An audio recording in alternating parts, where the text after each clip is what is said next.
If someone asked you, who caused the most deaths in human history?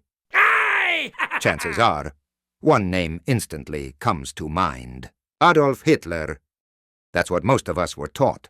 But history is far more disturbing than that. He was not the first. He was not alone. And there were others before him.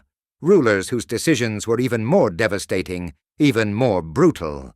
And yet, their stories remain largely forgotten. Today, I want you to look beyond Adolf Hitler. Because history's darkest chapters were not written by one man alone. In this video, we'll explore other leaders who caused unimaginable disasters.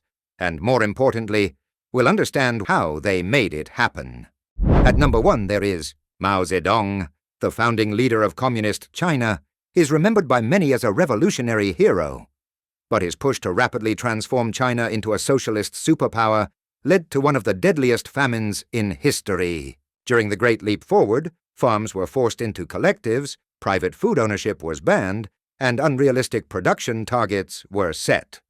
Local officials lied to avoid punishment, grain was taken based on false reports, and millions were left with nothing. The result was catastrophic. Tens of millions starved, not because there was no food, but because no one was allowed to admit the system was failing. Estimated deaths were around 40 to 80 million people. At number 2 there is Josseph Stalin. He rose from a revolutionary to an absolute ruler of the Soviet Union. Obsessed with control and paranoia, he saw enemies everywhere, even among his own people. Forced collectivization, political purges, and labor camps known as gulags destroyed entire populations. People died from executions, starvation, and exhaustion, often without ever knowing their crime. Estimated deaths were 20 to 30 million people. Now the most famous one, Adolf Hitler, he took a nation's pain and turned it into hatred. He reshaped economic crisis and wounded pride into a dangerous racial ideology. Once in power, that hatred became policy.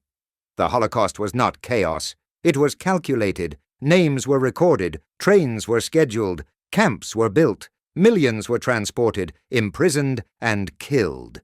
In gas chambers, through forced labor, or by starvation. Death was no longer random. It was organized. Estimate deaths were around 17 million people, and they were the most brutal ones. At number 4 we have Leopold II. He did not rule the Congo as a country. He owned it, not as a leader, but as property.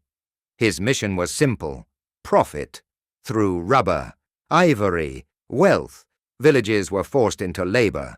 Quotas were enforced with terror. If production fell short, punishment followed: mutilation, torture, death. Millions did not die in battle. They died working, under the weight of colonial greed. Estimated deaths were around 10 million people. And lastly, there's another famous name, Genghiss Khan.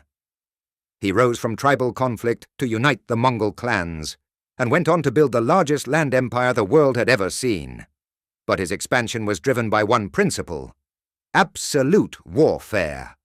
To those who surrendered, he offered survival. To those who resisted, he delivered annihilation. Entire cities were erased. Mass killings were not acts of rage, they were strategy, a message: resist and be destroyed. And that message traveled faster than his armies ever could. Estimate deaths were 40 million people. Sometimes the most dangerous predator isn't part of the ecosystem. It's the one that controls it. Tell us what truth you want MindMirror to uncover next.